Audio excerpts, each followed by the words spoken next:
Ladies and gentlemen, season 2 is here, and we are so delighted that you could be joining us yet again. Welcome to Sit at the Table Africa, a podcast about Africans for Africa because we are our answer. I am so delighted because on this season, we are bringing you men and women who are doing fantastic things around this continent, and I cannot wait for you to meet them. On today's show, my guest believes that understanding people is far more important than rushing to solve their business problems. He is a strategist, an author, a speaker, an entrepreneur, an Australian, but soon to be adopted into Kenya. Mark Pollard, good morning. Hey, how are you? Great. How are you doing? You forgot dancer as well. Oh my Prolific dancer. You're a dancer? Have we seen your moves anywhere? I have moves. You have moves. It's too early, but I have moves. After lunch. We'll get into that. Mark Pollard has been very generous and very kind to come to the show, and we are so happy to have him. He's going to be sharing his insights, his journey, why he's in Kenya, and why this man is speaking more Kenyan slang than we are. We're going to get into that as well. Mark, karibu sana. Great to have you. Asante. How is Australia? How is Australia, generally speaking? Yes, please. Australia is a beautiful country. Yes. I miss it. We have beautiful beaches, good food, good people, good education, good healthcare. Yeah. I've always wanted to go to Perth, but I quite didn't make it. I've never been to Perth either. Really? Well, it's on the other side of the country from where I live. Okay. Which was Sydney. Oh, Sydney. So it's quite a fair way away. Did you grow up in Australia? Yeah, I grew up in Sydney. I was there Okay. till my early 30s, and then I moved to New York. To New York. Yeah. All right. So Australia, then America. Yes. Okay. You have been to over 50 countries lately. Why?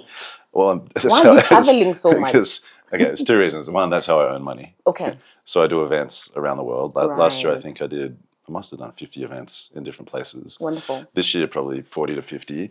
And then I've been thinking about where I want to live because I was not that happy in the US. The US Okay. was good to me in many ways, but yeah, I wanted to explore the world to see where I felt alive. And so far, are we ticking the right boxes for you? Yep. Yep. Which ones are these boxes? Well, like this time last year, I was preparing to move to Colombia mentally. Okay. And so I was studying Spanish. I studied like for a year and a half. Oh, wow. 5 Te quiero, lessons a te week. quiero. You speak Spanish? Yeah. Okay. Yeah, but I'm not going to speak it right now. I'm so confused because I've been learning different languages and I don't know which words are going to come out from which language sometimes. But yeah, Okay. I studied for like a year and a half. Yeah. I could have basic conversations. And then in December, I came to Africa. I went to Johannesburg in South Africa, Abuja and Lagos, Right. Nigeria, Cairo. Do you know Cairo's in Egypt and they're in Africa? Did you know that? Of course. that's like a little bit of an African joke. I don't think they know it. Yeah. Of course it's in Africa. What are you talking about? Yeah. Well, you know, I'm sort of referencing some of the tension that happened around the I know. AFCON. AFCON. Or did you follow the sport? Yeah, well, I followed the sledging on the internet. Yeah? Yeah. Interesting. Because Okay. like a lot of North Africa doesn't identify as being in Africa in the way that the rest of Africa does. Yes. Right? Yes. Yeah. Yes. So anyway, then I came to Nairobi for 3 days for an event. And then I decided to come back for Christmas. Okay. And then I came back a month later. And now I came back again. I've been here for 2 months. Okay. Yeah. And so far, how is your experience here? I really like it. You Yeah. know, it's got my music. So that's literally one of my main criteria. Yes. I know it's privilege, but it's literally... Music. Yeah, because for me, it's like I think my main philosophy right now is I need to live where my music is. Okay. It's a very straightforward, specific idea. All right. But for me, where my music is means we're probably near the equator. So like Colombia, for example, Kenya, near the equator, more collective culture. I can go outside whenever I want to go outside. There's music in the streets. There's music everywhere. I don't have to like Yeah. travel for 30 minutes to go find music that I like. Okay. It's just there. Okay. And usually it's fun people. So in Kenya, who would you be listening to if I was to like kind of pick into your playlist? Who are you listening to? So a lot of Afro beats, and most of that's Nigerian, etc. Yeah. And then I quite like, I don't listen to him a lot, but artistically I really like Costa Ojwang. Ah, right. Yeah, I Okay. don't mind Bien, and I know he's leaving soon. Uh-huh. I don't mind a little bit of Gengeton. I do find it sometimes it's a bit repetitive Okay. and monotone, Yeah. but I like a little bit of that. And then I listen to a lot of reggaeton, Dembo from Dominican Republic and Brazil funk. Interesting. Gengeton, Bien, and Costa Ojwang. Fantastic. Live music? Do you like live band? I went to the Luo Festival. Oh, And nice. I saw Costa perform. How was that? It was cool. The thing that was on my mind the most is like there were not many foreigners there. Yeah. I saw like two other white people, and obviously foreigners here can In the be entire non-white. festival. Yeah. Okay. And obviously some foreigners are not white. I know that. Don't worry. Yeah. But I was like, that's weird because Yeah. like Lua is like one of the biggest communities here, Yes. and that's their main event, and there didn't seem to be many foreigners there. And it's sort of on my mind a lot because I don't hang out in a lot of areas or places where there are a lot of foreigners. I prefer to hang out with locals. That's nice. And again, I know like locals can be from different backgrounds as well. Yeah.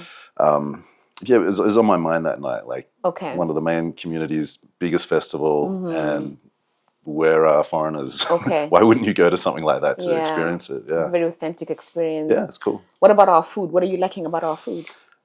You know, I was recently invited to cook Okay. on a cooking show Yes. for KTN. Yes. And so I've cooked and eaten chicken kienyeji, Okay. which was tasty. I had a little bit of goat, mbuzi choma. Muzi, correct.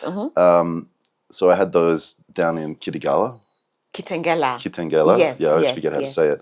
So I've tasted that. I cooked ugali. Okay. I've had chapati. You know, And you're liking our food? I like it. Yeah. Yeah. I mean, the idea of chicken kienyeji is pretty amazing because it's like organic and super healthy. Yes. Yeah. And have you traveled locally within the country? Not a lot. No, I've been to Mombasa for a day and then Okay. Diani, but yeah, I haven't traveled much. I tend to, this is like one of my flaws is if I go to a city, because I'm a city boy, Yeah. I tend to get locked in a little bit Okay. because my brain is used to working all the time and being in offices and being in the city, but I need to explore more for sure. Interesting. Yeah. So when you look at Kenya in relation to other African countries, where do you think we rank in terms of culture, development, infrastructure? I mean, the reputation for infrastructure, I think you're top 5 Okay. reputation. You know, when you're walking around, driving around, you don't necessarily feel that it's top 5. Yeah. And then you hear stories like population projections. So Nairobi's what, 6 million people or Yes. something, and they're projecting it to get to 10. And then something came out recently where they said by 2050, Nairobi will be a mega city with 15 million people. My goodness. I don't think so. Yeah. Like you don't have the roads, and the roads that do exist, they're already packed. True. And they're single lane, and they're full of potholes. So like, I don't see how that can necessarily work. Okay. And that's not a diss. Yeah. It's just a joke. And so obviously you've got like the Silicon Savannah reputation Yes. too. Yes. And there are expressways, and I think some public transport stuff's happening. You've got Yeah. that railway, the SGR, which Yes. will probably get expanded too. So there are things happening here. And I have days where I'm like, you know, if it was much better, then everyone would want to move here. So I'm kind of... But we're doing pretty well, isn't it? Yeah, I think so. By and large, we're not too bad. But I think there's a lot of stories in Africa that people don't understand as well. Okay. So, for example, Kigali in Rwanda is supposed to be super modern. Okay. Like crazy new roads and everything's like really good there. Yes. And Rwanda was like in a really bad place not that long ago, right? So I think there are these stories all over Africa that unless you watch like African internet or African YouTube, you don't know. Because these stories don't get told internationally. Yeah. So when you got here, did you feel like there's a lot of misconception about what Africa actually is and what people know about us out there? Yeah, a little bit. But also I don't think people think about you. Oh, really? Yeah, because Kenyans are like, what are we known for? Okay, safaris. Yes. Marathons. Of course. No one's thinking about Kenya, really, in the way that they could. Okay. You know, so, because African stories generally just don't get told that much in the West. Yeah, they don't get told. Like, if you look at the news, the US news, it's all about the president, it's about the wars they're creating, it's about local stuff. So repositioning is very important. We need to reposition ourselves? I think you could reposition, but also just be better at storytelling. Yeah. And like if you look at the level of creative production here, even compared to Nigeria. So let's take Gengeton videos. Okay. Or just let's take the music videos because I think Right. music videos are really important for me because I grew up in hip hop. I grew up around music. And usually what happens is the directors of like music videos, when they're young, eventually become some of the main storytellers of the country. That's true. And they experiment through music videos. Music videos here compared to Nigeria, I mean, Nigeria, big concepts, big budgets, just full Nigerian, right? Yeah. Here, a lot of copy and paste and like not a lot of concepts in the music videos that I've seen. Okay. So, for example, do you know that song "Baddies Need Love"? Which one? Baddies Need Love, Mandy. No. Mandi, our Mandi? Yeah, Or your Tanzanian Mandi? I don't know actually. Okay. I think it's MAANDY. Yes. So I think that video has had about 70 million views. I really like the song. It would have many more views if that video was a little bit more conceptual. Because it's basically like someone rented an Airbnb and just filmed and then left. No diss, right? Yes. But it frustrates me because I'm like, okay, it's an amazing song. Yes. You got 70 million views. Correct. Just So with you're like doing something half right a day already. thinking about a bigger concept. Okay. It doesn't have to cost more. Okay. That would have had like hundreds of millions of views. Interesting. Yeah. Are you willing to lend your expertise on, to people like this who might need your tweak here and there? Yeah, look, I'm sort of so used to working in New York with big budgets and big scale, Yes. but I'm experimenting with small business and the creative world here. Okay. That's what I like about it here. Yeah. Interesting. There's so much opportunity here. So we can reach out to you for all of this expertise that I know you have. But you know the Kenyan internet is crazy with DMs. Yeah? Oh, yeah? Yeah. So like on TikTok, I have like 800 DMs from people. What? From Kenyans. 800? Yeah. In a span of what? That's like a 2 week? months. Or in 2 months? Yeah. Did you respond to them? No. Oh my. Hi, handsome. Those are the ones I'm a single mom with 4 children. Do you need a woman tonight? No, I am not responding to those DMs. Would you? I'm not responding to them. My silence should tell you something. Are you serious? Yeah. Oh wow. I get begging DMs, and then Yeah. every now and then there'll be a DM where it's like, possible creative collaboration. So I respond to those. But Correct. I'm just like, what is this? Like, get away.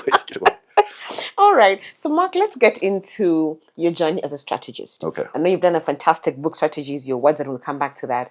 But do you believe in understanding people first before their problems? Well, that's my discipline. So when I was about 20, I was working in agencies. Okay. A digital agency doing essentially user experience. And so the whole thing there is to try to understand how people behave, initially how they behave online, using websites, so that you can create websites back then that would help the company and the user, the person, achieve their goals. So that's where it started. And then when I was about 28, I moved into an agency called Leo Burnett, which is one of the biggest agencies in the world. And I had this job title called account planner. It's a weird title. It's basically become strategist. It's been Americanized. And all of that is about understanding people, interviewing them, back then doing focus groups, running surveys. Right. Yeah, so that we can try to help businesses sell to them.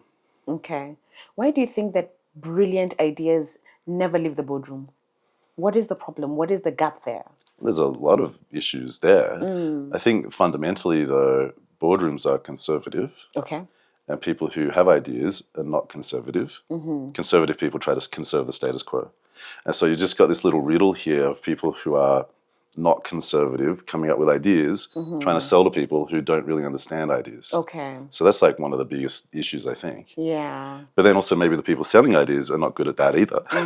Maybe the ideas suck. Correct. Like there's so many reasons that ideas might not leave the boardroom. Yeah. But fundamentally, you're dealing with very conservative people in a boardroom. So do you think strategy is about courage or about talent or about discipline? Where does strategy lie?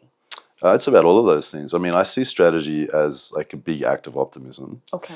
And a lot of strategists, not all, but a lot are a little bit quirky, maybe a little bit dark. Not all strategists are, but we're in our heads a lot. We're ruminators, we're thinking. But then to actually say, here's a way that we can solve this problem to achieve this goal, it's actually quite optimistic. Okay. And I do think courage is really key to it too, because to have an opinion in many businesses or many cultures is risky. Yeah. So strategists tend to be quite courageous. They're a little bit rebellious. So if we're working on something, I'm not going to accept anything you say to me unless I can prove it. Okay. Which means I might ask questions. Right. And questions, I've been told in Kenya, are knives. So questions are quite dangerous. Yeah. If you're in a room with everyone agreeing, nodding along with the most powerful person, and then you get a strategist saying, hang on, why would we do that? Yeah. That's awkward. Challenging the status quo. Okay. Interesting. So in Kenya, we don't like questions? I was told in my comment section. Right. Interesting. Tell me something, Mark. So if you were to go back to your 25-year-old self, what do you think has been the best career moves you have made so far? Oh, man. So 25 is interesting, first of all, because I thought at 25 I was too old for martial arts. I did it for 8 to 9 years, so I quit that. Oh, wow. I quit my hip-hop radio show. Okay. I thought I had to get a job and a mortgage and got married. Okay. And so 25 is like, that was intense. All these things happened at 25? Yeah. Okay. And like, I don't regret all of it. I do regret thinking I was too old to do martial arts at that age. It's weird. It's a weird idea. So from a career move point of view, I don't really know. I moved around a lot of moved a lot of jobs Yeah.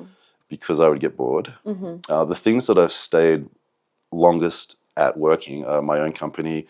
I used to publish a magazine. I did that for like 8 years, radio for 5 years, but working for other people, 1 year, 2 years, 3 years, 1 year, 6 months. I left my first job in New York after 6 months because it was just like, I felt like I was getting gaslit every single day. Okay.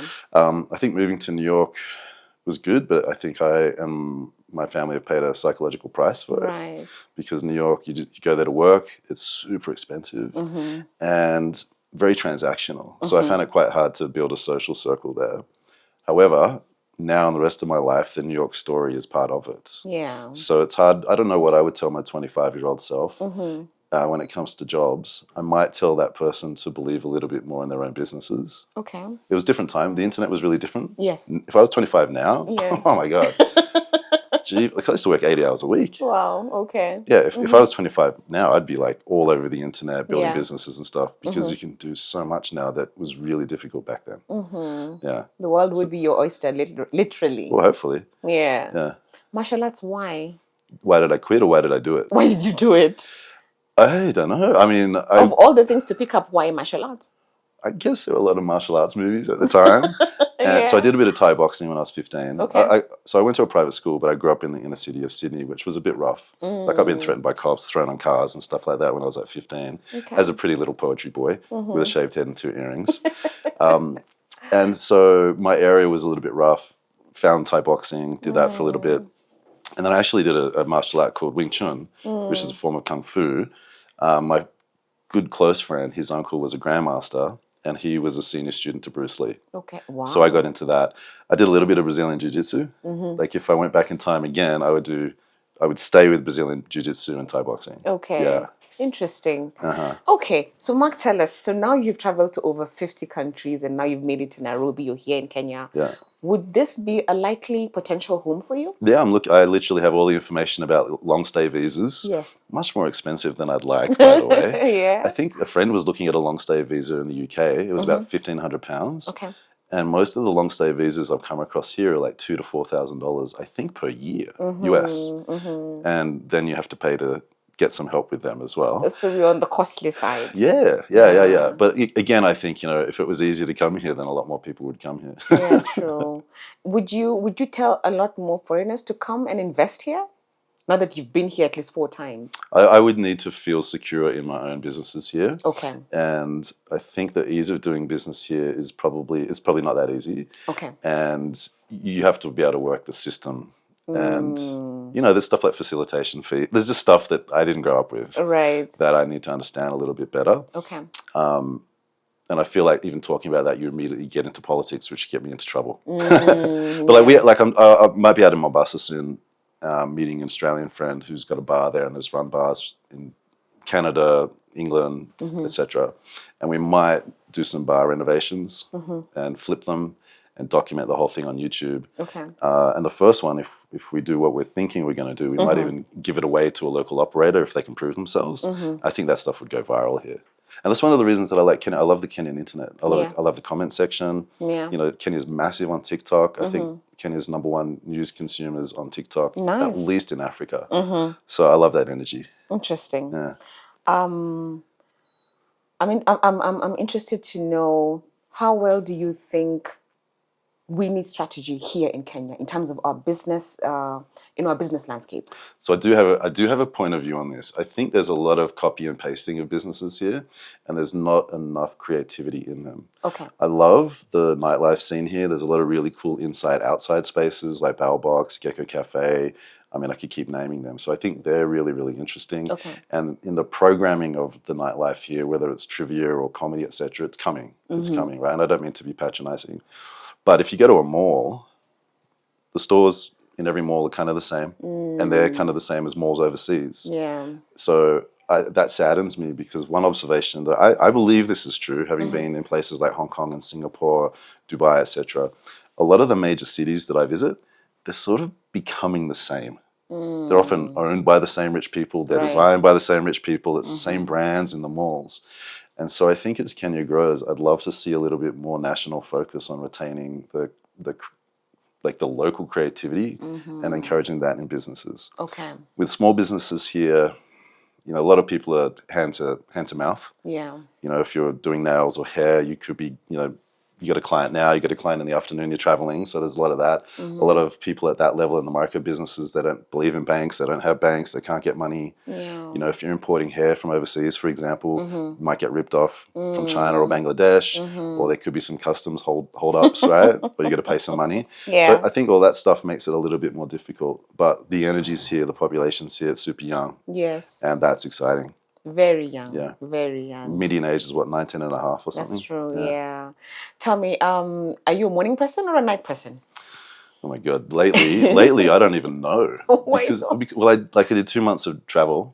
So I flew from Kenya to Indonesia for 4 days. I did 2 days of talks in the middle of the night, my time here. Then I went to Dublin, Oh, yeah. and then I did trips. Well, I did a trip. I did events around Europe, and then I went to Australia, and then I landed in Kenya at the start of June.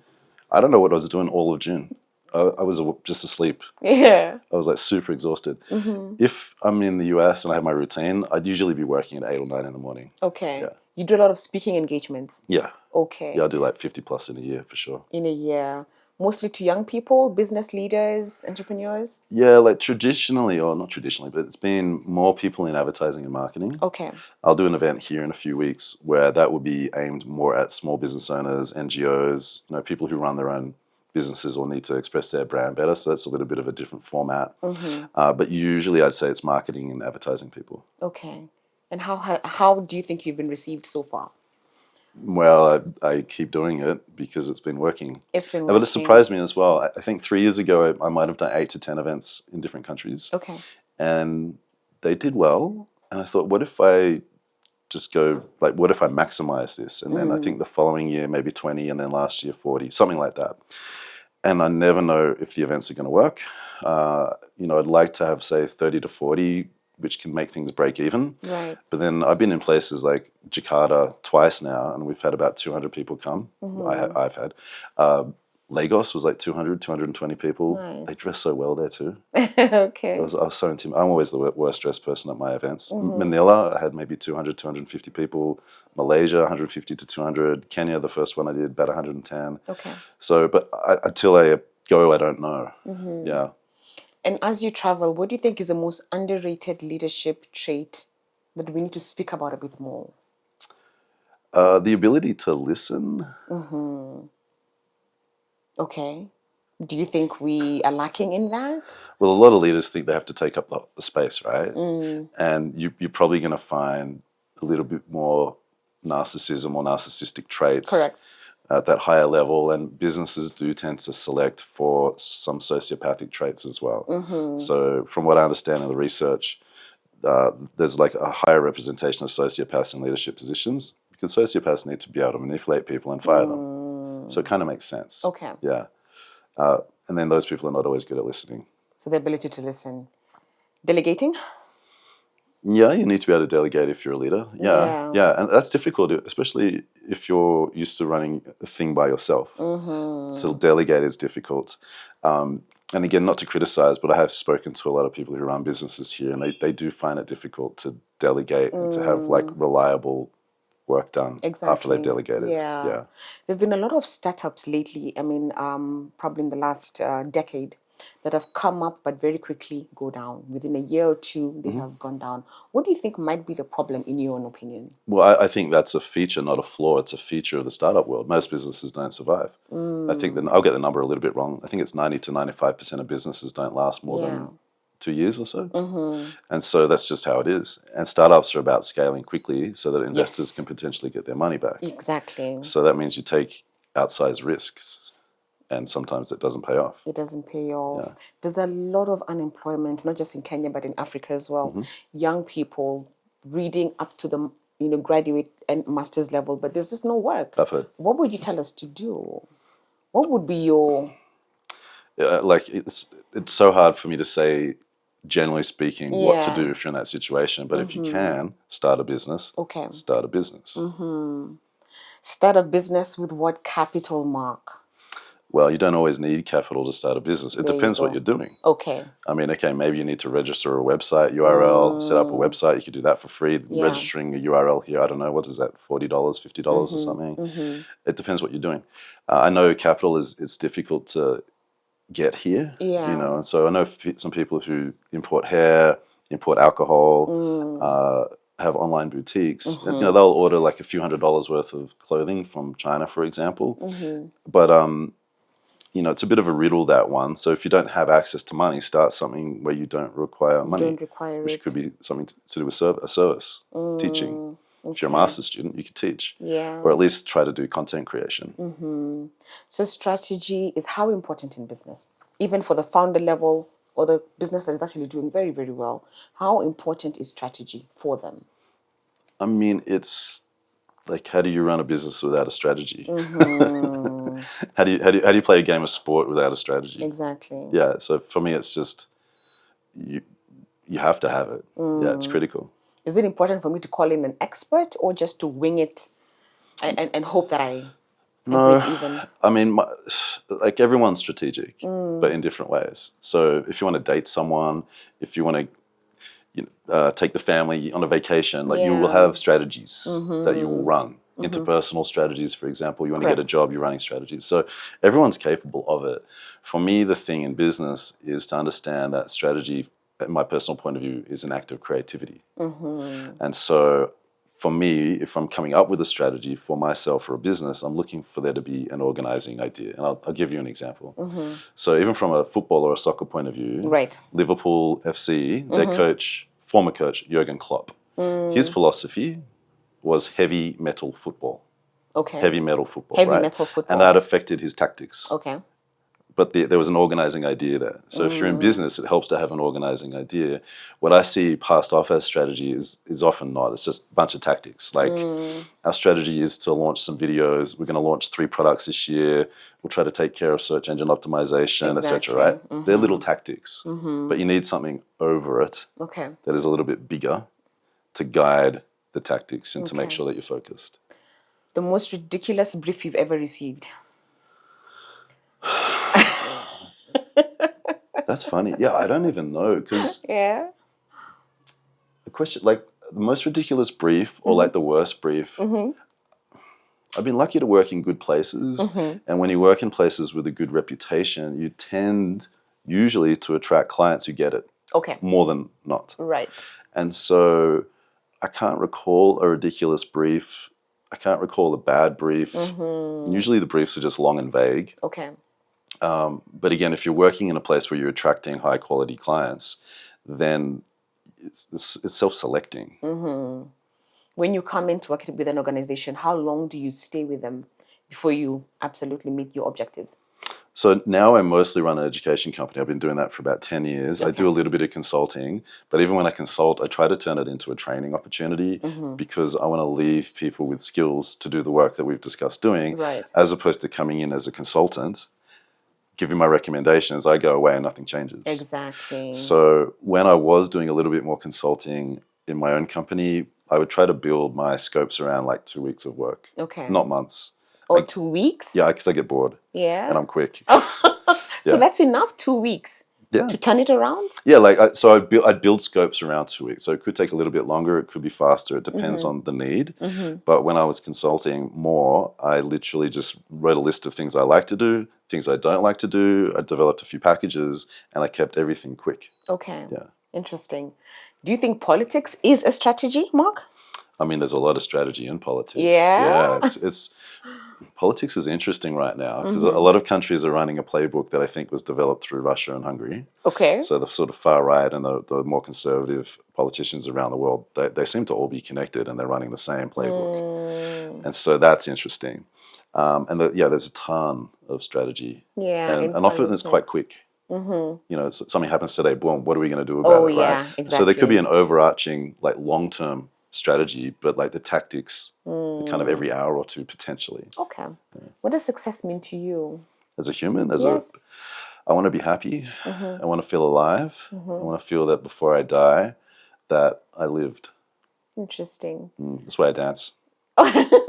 What kind of music do you dance to? Here it's Afro beats. Yeah. Yeah. You actually know, we always say that white people have two left feet. Do you Yeah. have two left feet? So I have theories on this. So first of all, my friends say that white people dance like popcorns, plural, popcorn. So that usually means like off the beat, trying to catch up the beat, and all up Yes. here. Very off the And beat. so Yeah. look, I'm an ambassador for dancing. So Okay. I'm not that good, but I travel and I try to get people that I know who can't dance just to be a little bit lower. Interesting. I get them to count to 4 because we've got to start there. Can we count to 4? Right? And Yeah. then the simple fix is butt goes back on the beat. Oh. And my friends will usually do the other way. And I'm like, no, we're not doing pelvic thrusts. We're going butt back. Okay. And then in Kenya, I have an 8 shelf theory of dance. 8 shelf. What is that? So wherever you turn, imagine there are 8 shelves. Okay. Okay? Yeah.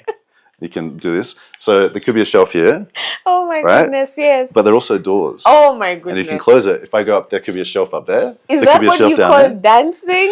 It's my theory of Kenyan dance. And it has saved you so far. You've been able to. It's a silly theory, but I like it. It works. Yeah. Interesting. Yeah. So I wanted But to but on the dancing thing, because I didn't dance for about 20 years. Yeah. Why? I was working, and I think I just had this really toxic masculine idea in my head that I was a tough boy in martial arts, and Right. like, we don't dance that much, we don't have fun. I would dance with my kids when they were young. Yeah.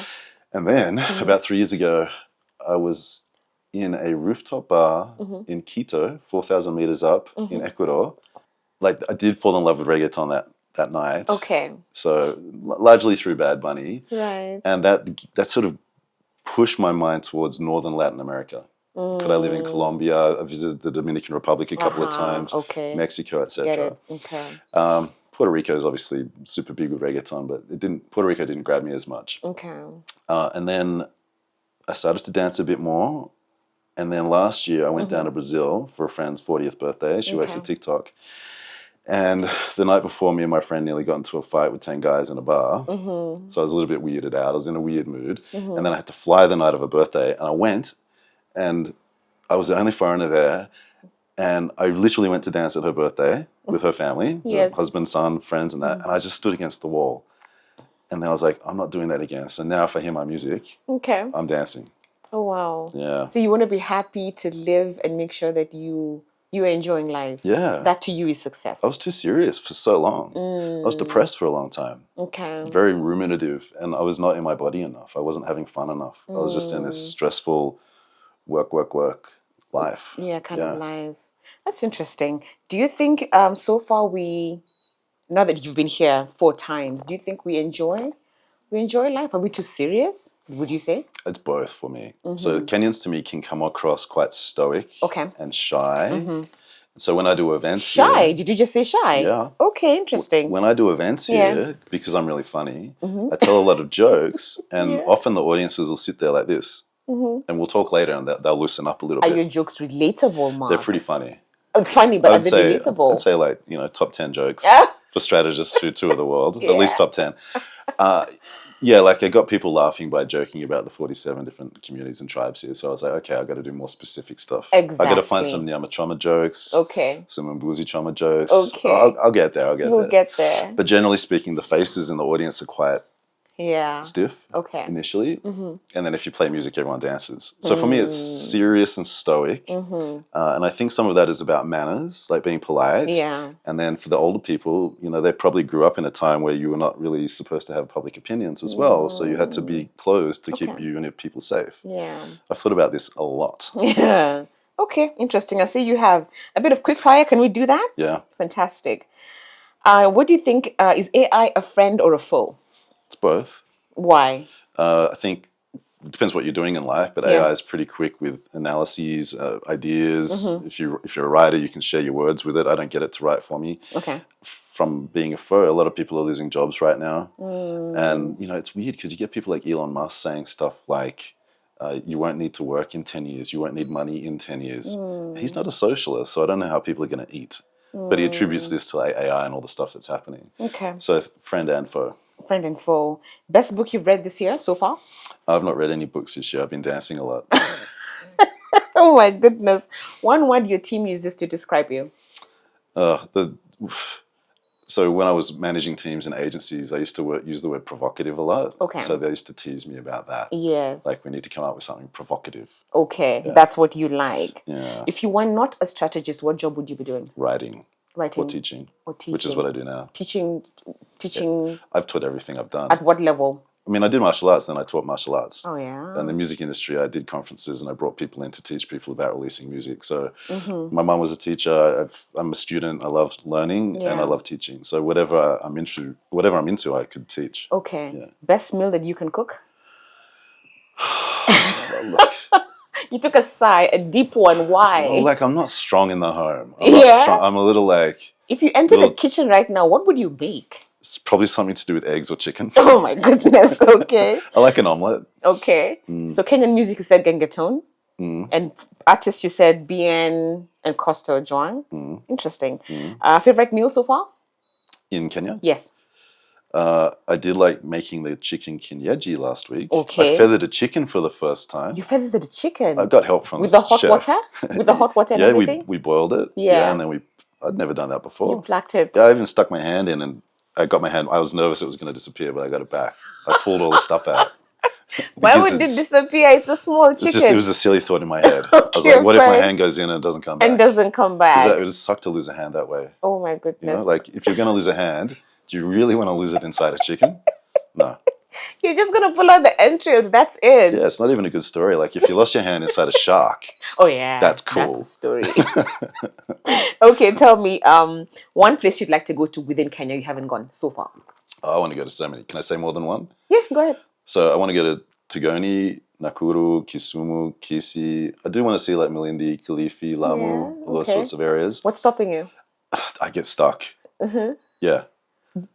The SGR is right here, 6 hours and you're there. I'm probably going to take it in a few days. Have you been on the SGR? I have. Did you like it? I did. Oh, good. Fantastic. Yeah, I like a train. You like you like trains? I like a train. I like trains. You like trains? Yeah. 3 people that you could go to a dream dinner table with. 3 people, dead or alive. Alan Watts. Okay. He was a British priest who studied comparative theology. Okay. Moved to the US and then brought Zen Buddhism there. An incredible speaker, super funny. Okay. Despite the big words I used, his language was very easy to understand. Okay. And he would make people laugh and he would compare like Buddhism to Christianity, etc. So Alan Watts, Carl Jung, he's been quite influential for me as a psychologist. He's dead. Both these people are dead. Okay. Third person, my granddad. Oh, nice. Yeah, it's 3 men. Sorry, I'm sexist. And they're all white, but I'm not racist. I was just about to ask you why all men. Is your granddad still alive? No. Okay. He passed away. I was with him when he passed away, which was like quite not life-changing, but it's quite a beautiful moment, actually. Okay. Like when you see someone breathe their last breath. Really? Yeah. What impact did that have on you? A couple of things. I mean... So we went into hospital, into palliative care, and I didn't even know what that was. So it's like when you go in knowing you're going to die. Yeah. And my initial reaction was to run. I was like, I don't feel comfortable. He's going to die. I don't like death. I should leave. Okay. And then I calmed down, and I tried to spend like a lot of the time, like his last days with him. And then when he passed away, he was asleep. And so in palliative care, people often have a death rattle in their throats because they're breathing, but they're not conscious. Okay. And there's like this death rattle. Well, yeah, it's a death rattle. Yeah.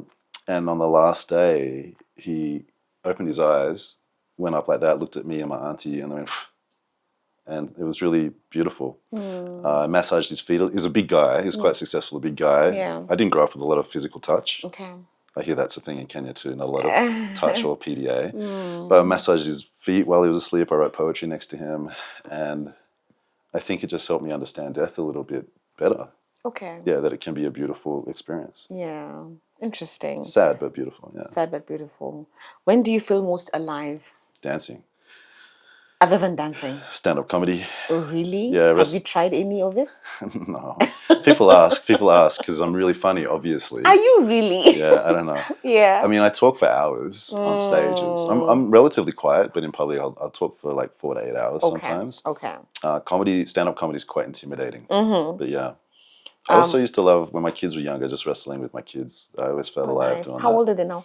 20 and 18. Oh, yeah, those are adults. Those are no longer kids. You know, What keeps you curious after all these years? it's just born that way. And life's, for me, much more interesting when you're curious. Yeah. And again, in Kenya, I think that's been something that I take for granted. Like, I travel to try to understand and to learn. And so there are things that I've come across in Africa and in Kenya that don't make sense to me. Okay. Like the money culture, a lot of the family structures, Right. relationship dynamics. And I'll talk about this on the internet, and some people will come in and attack me. But I'm like, no, I'm trying to understand these ideas. What about the family structure is odd to you? There's a lot of polygamy. I grew up monogamous Okay. for a very long time. Right. And most of my friends, I've been thinking about it a lot now because, you know, I hear a lot of stories where, for example, I know someone whose dad is 60, he's got 13 children with 8 women and a newborn on the way with a 27-year-old. And I hear a lot of those stories. So I don't know if Right. that's normal, but it seems like it is. Yeah. I don't know how I feel about it. I was just like, oh, I didn't know that was a thing. So let me Okay. slow down and try to, does it work? Okay. And I'll talk to some of the people. I know a lady who's got a dad with 4 wives. So the dad's 80, Yeah. 4 wives in their 60s. I was like, how do you feel about the age gap, but also Yes. the 4 wives?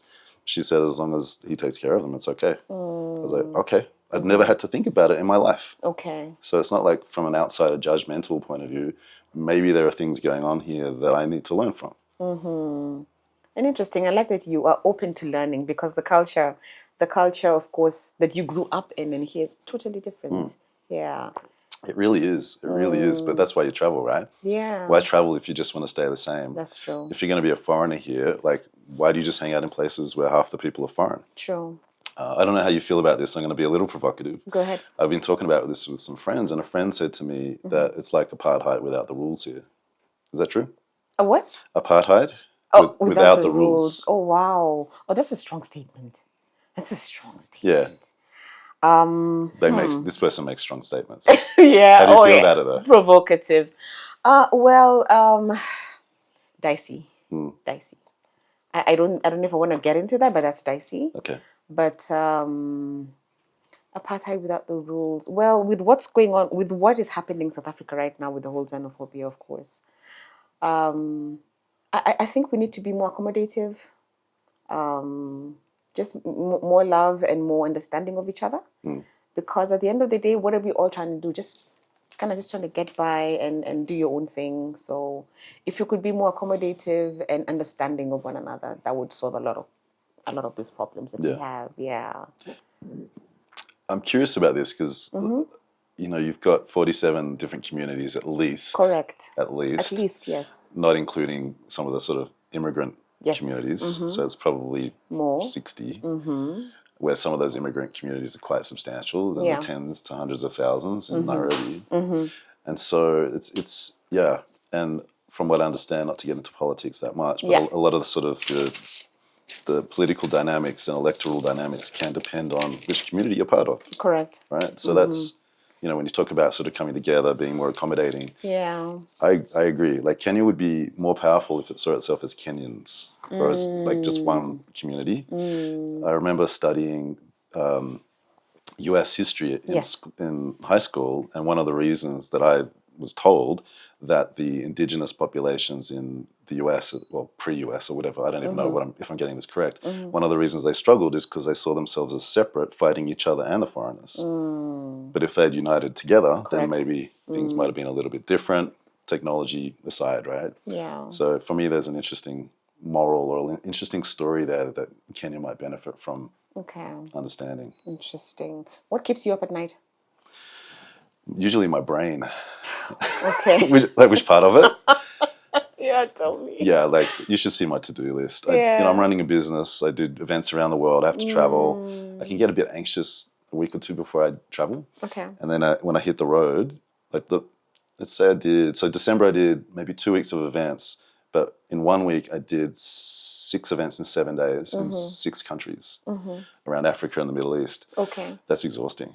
Yeah. Right? And then you're confused about time zones, and sometimes, like, I'll get home at midnight or get to a hotel off a plane at like midnight. I'll fall asleep for 10 minutes, wake up and go, oh, I've got to get on a plane. And I don't. And my body's just like, we have to keep going. Okay. So I think that. I miss my kids a lot. That's on my mind a lot too. They're in the US, and I don't know if I want to spend a lot more time in the US right now. I seem to prefer myself and life outside of it, not to take it for granted. You know, running a business. Have they been here to Kenya? No, Okay. no, not yet. All I hope right. they come. Yeah, that would be nice. Yeah. Okay. Anyone waiting for you when you get to the hotel room? What does that mean? Is someone waiting for me in the hotel room when I get to the hotel Or to room? your house, to your apartment, whatever you're laying your head. No, I travel by myself. No wonder the DMs are so many. Okay, Hey, we'll get hey. back to you. So, ladies and gentlemen, it is time to shine the spotlight. And today, I am so excited to shine the spotlight right here in Kenya. Fantastic young lady Nelly Cheboy, all the way from Mogotio in Baringo County, rural Kenya. Now, Nelly grew up in extreme poverty, but today she is a founder of an NGO called Tech Lit Africa. Nelly's story is one of resilience, conviction, education, and just putting your best foot forward. Having garnered a full scholarship to go and study in Augustana College in Illinois, Nelly studied hard and got a job in some of the US companies that are dealing with tech. And when she was there, she discovered that many computers were being thrown out, when they were not yet fully utilized. So what did she do? She began to refurbish them and have them donated back home. In so doing, Nelly was able to open rural labs for children in poor communities, children who never would have had an access to learn computer skill.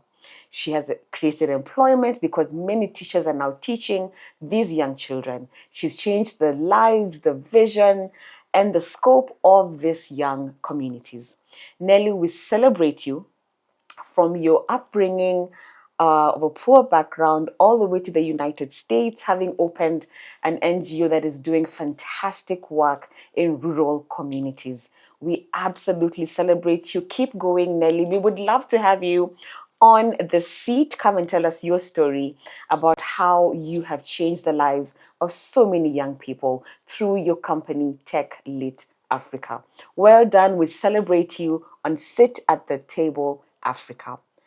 Fantastic things that this young lady is doing. There's so much interesting stuff happening here. This is Yeah. something that I believe is true, a little bit because of feelings, but also because of data. I think there's like a once in a generation opportunity in Kenya right now Okay. that will not exist in 20 to 30 years All right. if you're doing initiatives like this, Yes. or small business or micro business. Because if Kenya grows in the way that a lot of other economies have grown, what often happens is a handful of companies tend to own everything.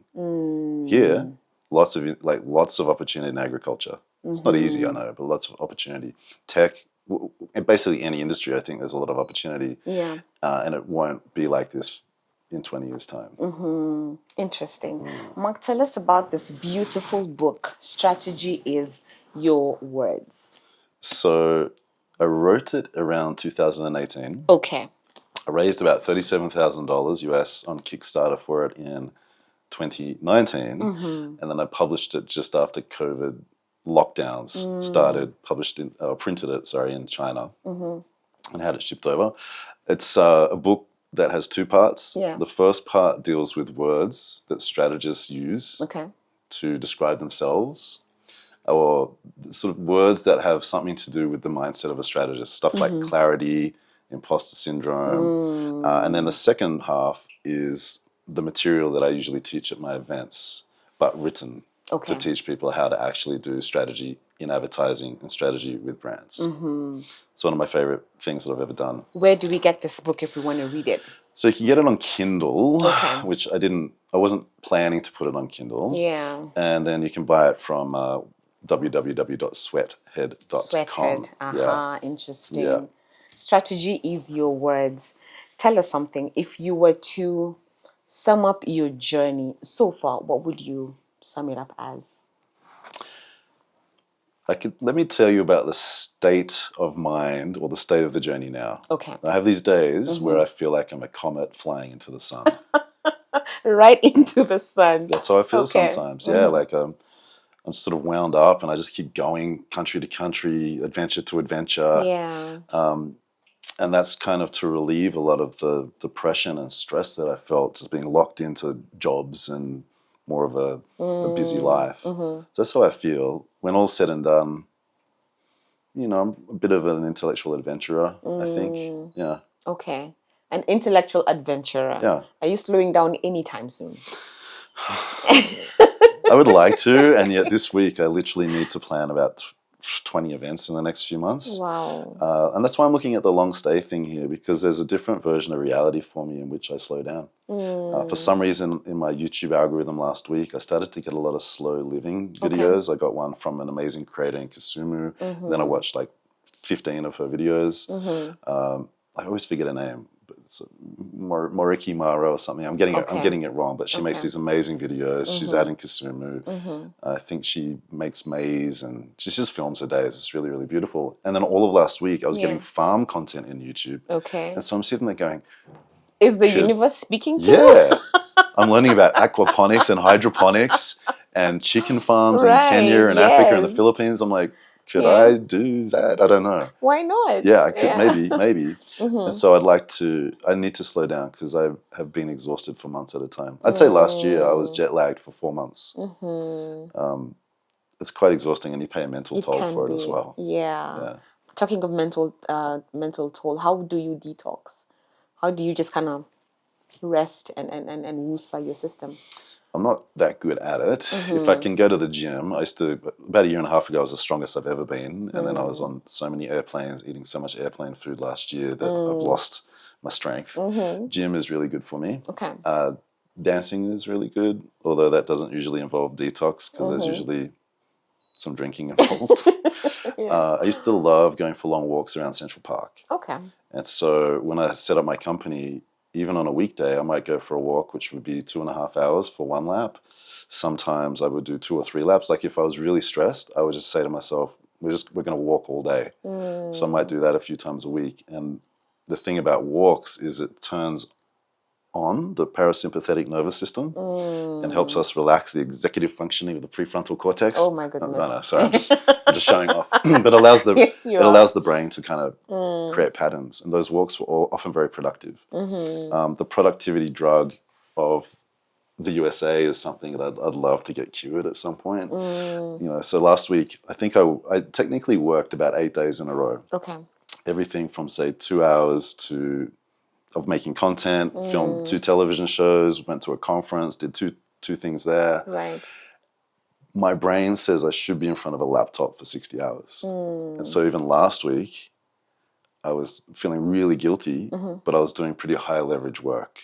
I had a bunch of videos reach hundreds of thousands of people last week, television, all that sort of stuff. Great. And so I'm trying to slowly recalibrate. But I think it would be easier to recalibrate if I had a base. Yeah. You mentioned radio.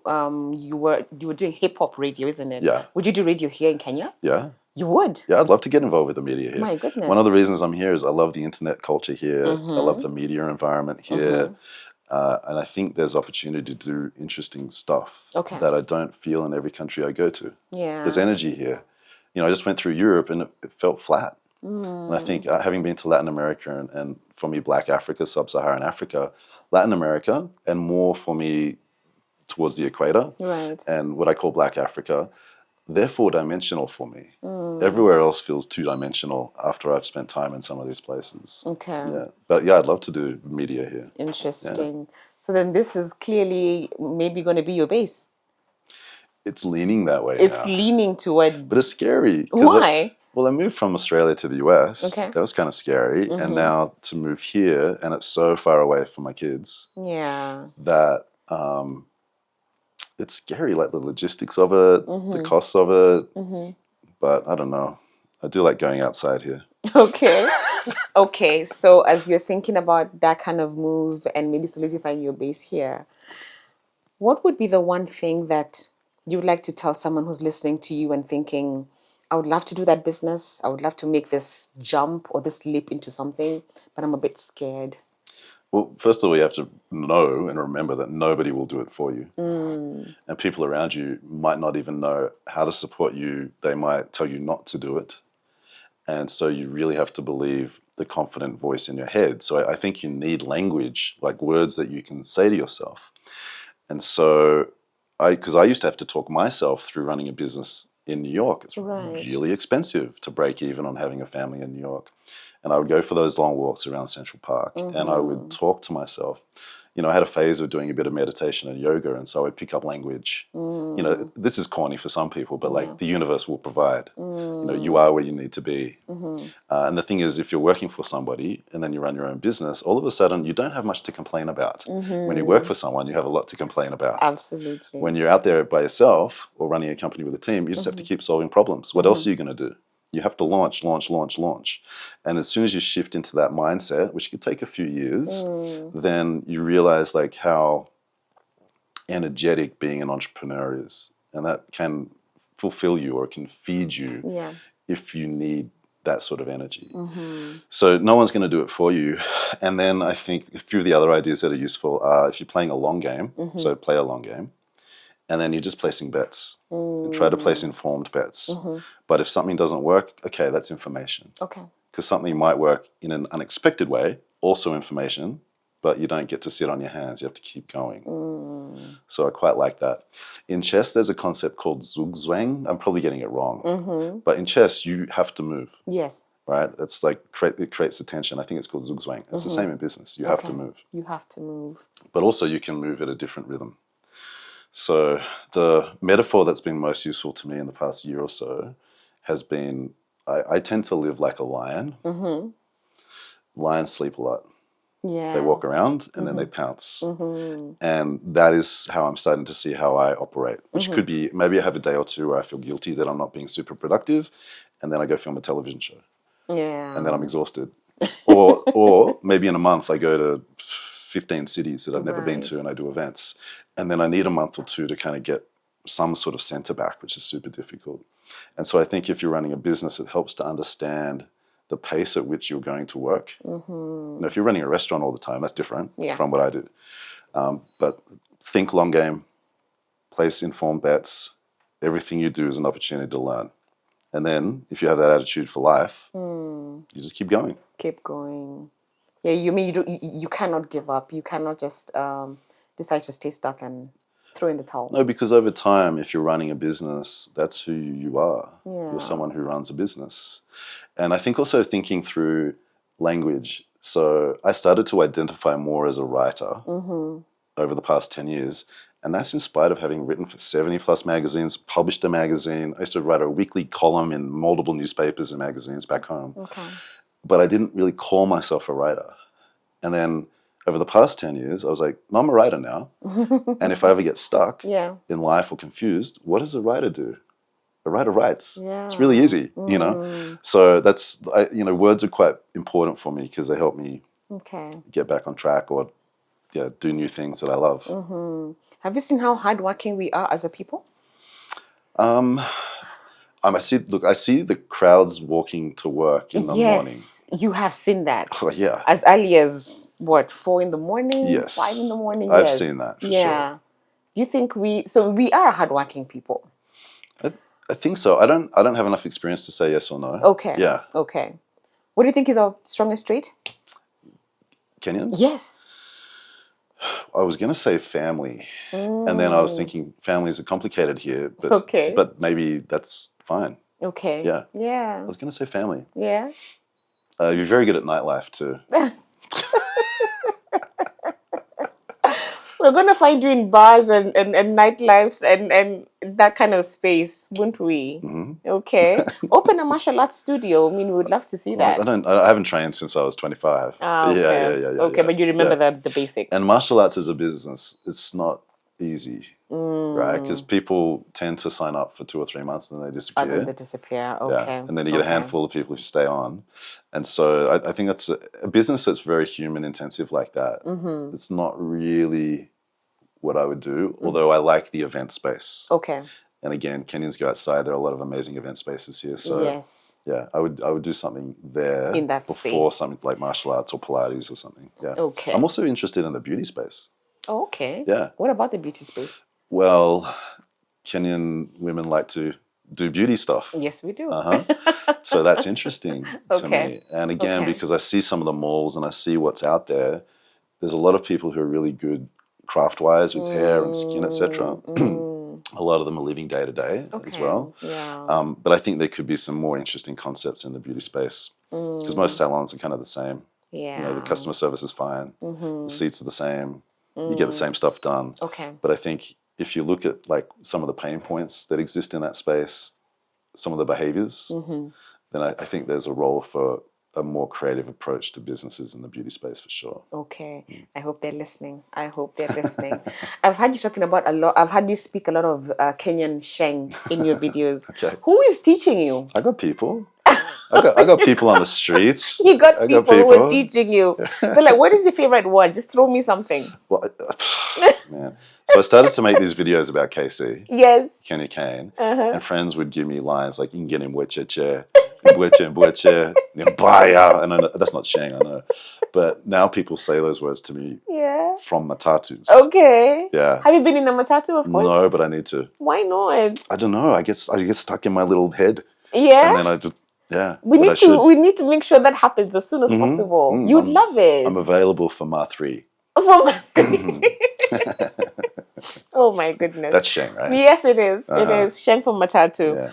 Right. In closing, Mark, I'm happy to see you have been exposed to so many cultures, from Aussie, from where you grew up, to America, to Colombia. I mean, you have named so many countries. Yeah. What do you think is the importance of culture in your journey? I mean, that's why I travel. Like if I know this is a bit not arrogant, but a bit weird. If I call myself an intellectual adventurer, which I don't, you experience people through their cultures. Right. And when I travel, sometimes I might be interacting with someone and I don't know what's personal or cultural as well, because people are a reflection of their cultures. That's true. So even for example, you take the whole semi-Mpesa thing here. Yeah.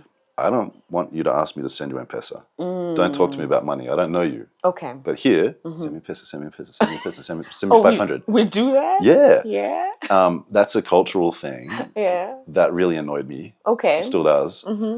But I'm trying to understand it now. Okay. Right? Yeah. So we're not doing it from a bad point of view. Some people do. Okay. You follow me around, you see. I get approached for money in clubs, like all kinds of places, often by bouncers, security. How do you get out of that? Sometimes I cause a scene. I shouldn't do this. I regret it. Sorry if that was you, by the way. No, I mean, you know, now I know how to say like Sina Mpesa or something like that. Okay. Or like, I'll say Apana Pole, Wacha, Kesho. Okay, okay. You kind of wiggle your way around it. Yeah. Okay. Yeah, because in my culture, if you're approaching someone for money like that, you're probably starting a fight. Okay. Yeah. Yeah. So, but there are things I've had to calm down on. And also because I do travel to some places that are dangerous, sometimes I bring baggage from my experiences into places. So I misunderstood a lot of interactions in Kenya originally. When I left Lagos in Nigeria, to get through the airport, I was asked for money 13 times, including by the guy who patted me down a few meters from getting on the plane. 13 times. I made a video about it. It went viral, and then I got interviewed from Mombasa on the news in Nigeria on their breakfast show. Colombia, I got robbed. There's a lot of drugging in Colombia as well. Yeah. And Mexico City, I was in a restaurant with 100 narcos. It was crazy experience. Like the night was fine, but it was super weird. Yeah. So again, in Brazil is really dangerous on the streets everywhere. Did you document these journeys? So last year I wanted to make YouTube travel videos everywhere I went, and I did a handful. It's so exhausting. If you're going to a country without preparing, and if you're going to say 20 countries in 2 months or something, 3 months, and you're on stage in a different time zone, and then you're going to make a video. Yeah. Okay. Yeah. So I didn't document a lot of that stuff. But again, this is something that Kenya has changed in me. I started to see how friends were using TikTok. I started to see the content they were looking at. Right. They would encourage me to film reviews of like KC. Got invited to do a television show. And so my whole approach to content has changed because of Kenya. I've been doing 10 days of TikTok lives now.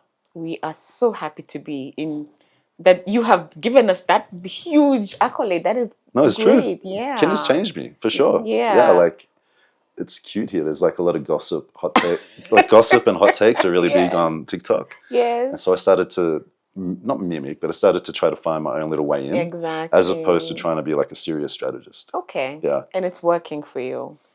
Yeah. If someone literally stumbled upon this video and saw you here, in closing, who is Mark Pollard? What do you want us to remember about you, the man? Forget the strategist, the author, the intellectual adventurer. Mark Pollard, the man. Who are you? I'm someone who I probably care too much sometimes, and so I'm trying to calm that down a little bit. Yeah. And I just want the world to be a little bit better off for having me in it. That's all. I won't get remembered when I'm gone. Yeah. But I love in my own way. Okay. Yeah, through words, Yeah. through teaching, Yes. through dancing. Okay. Interesting. And you love life. I try to. And you want to be happy. I try to, and that's all new for me. Okay. Yeah. Please travel. We hope that you're able to go to so many other places within the country. Kenya is beautiful. Kenya is very, very beautiful, very picturesque. You'll be able to enjoy a lot of destinations within this country. Yes, I need to. Fantastic. Please say goodbye. That is your camera. If someone is listening to you and they have been inspired by your journey and want to try something, want to get out of their comfort zone, what would you tell? I'd repeat the advice I said about business. Yeah. If you want to get out of your comfort zone, nobody's going to do it for you. Sometimes the people who are closest to you will resist your desire to change yourself. They'll have opinions about it. But if you feel a deep need to do it, do it. Okay. And ask yourself, what's the one thing that I could do to make some of this change happen? And then over time, there's another thing and another thing and another thing. And then 12, 24 months later, maybe you're living in Kenya like me. Fantastic.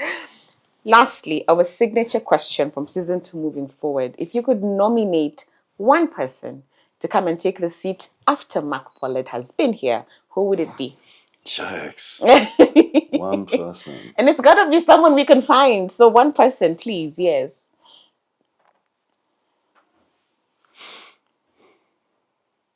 If you can get Costa Ojwang. Yeah. Talk to him. There is your camera. Costa, come take a seat at the table. I want to come watch. And you need to give me some of your clothes because your clothes are exceptional. Oh, really? Yeah, he makes like his own fashion? clothes. Oh, yeah. Interesting. He's an artist. Like he's like the most fully formed creative universe that I think I've come across in Kenya so far. Oh, wonderful. Yeah, amazing. He's painting, making clothes. Yeah. Costa Ojwang, you have been nominated, so we would love to have you on the table after Mark Pollard. Hey. Thank you so much for coming. Asante sana. We appreciate it. Oh yeah, please say something in Swahili. You have not spoken in Swahili. Oh, I got little words, Little If I words. get sasa uko aje, Yeah. niko poa, niko fiti, hata mimi. Jan langu ni Mark. Yeah. Ninatoka Australia. Okay. Ninataka maji. Okay. You're doing. Baridi. Baridi is cold, right? Yes. Moja. Yes. Yeah. You're doing fantastic. I have baby Kiswahili. You're doing fantastic. Thank you so much for coming here, and not just here to the show, but to Kenya. Thank you. And to loving who we are, understanding who we are, and being accommodative of our cultures, knowing that we're different from yours, but that we are still one people. You are. Yeah. I'm learning. Thank you for having me. Absolutely. You and Kenya. You're welcome. On behalf of my country. Thank you so much. We'll call you back again. We want to know about your event. When is it? August 19th. Okay. Yeah, it's 3 hours. If people are trying to work out how to explain their brand and get attention for their business, it's good. Fantastic. Yeah. Where is it being held? It's going to be in Westlands. Yeah. Okay. Yeah. August 19th. August 19th. We must come. Yeah. We will be Well, you there. better. Yes, I'll get you a ticket. Absolutely. I'll hold you to that. You have already said it. Thank you so much, Mark. It's been a joy just to get to meet you and to understand who you are, your journey, and to see the man that is sitting before us today, who you are and what makes you happy. Thank you. The fact that you love dancing so much. We'll get you Gengetone, man. We'll get you Gengetone. I need some moves. 8 shows. 8 shows. Ladies and gentlemen, thank you so much for watching another great episode of Sit at the Table Africa. This is season 2. Bigger, better, bold, impactful. Mark Pollard, the strategist, the author, the speaker, the entrepreneur. But above everything else, the man who loves life. We are so happy to have had you. Please come back again. I'd love to. You'd love to? Thank you for having me. Thank you very much. Have a fantastic rest of the day. Until next time, guys. Kwaheri. Peace.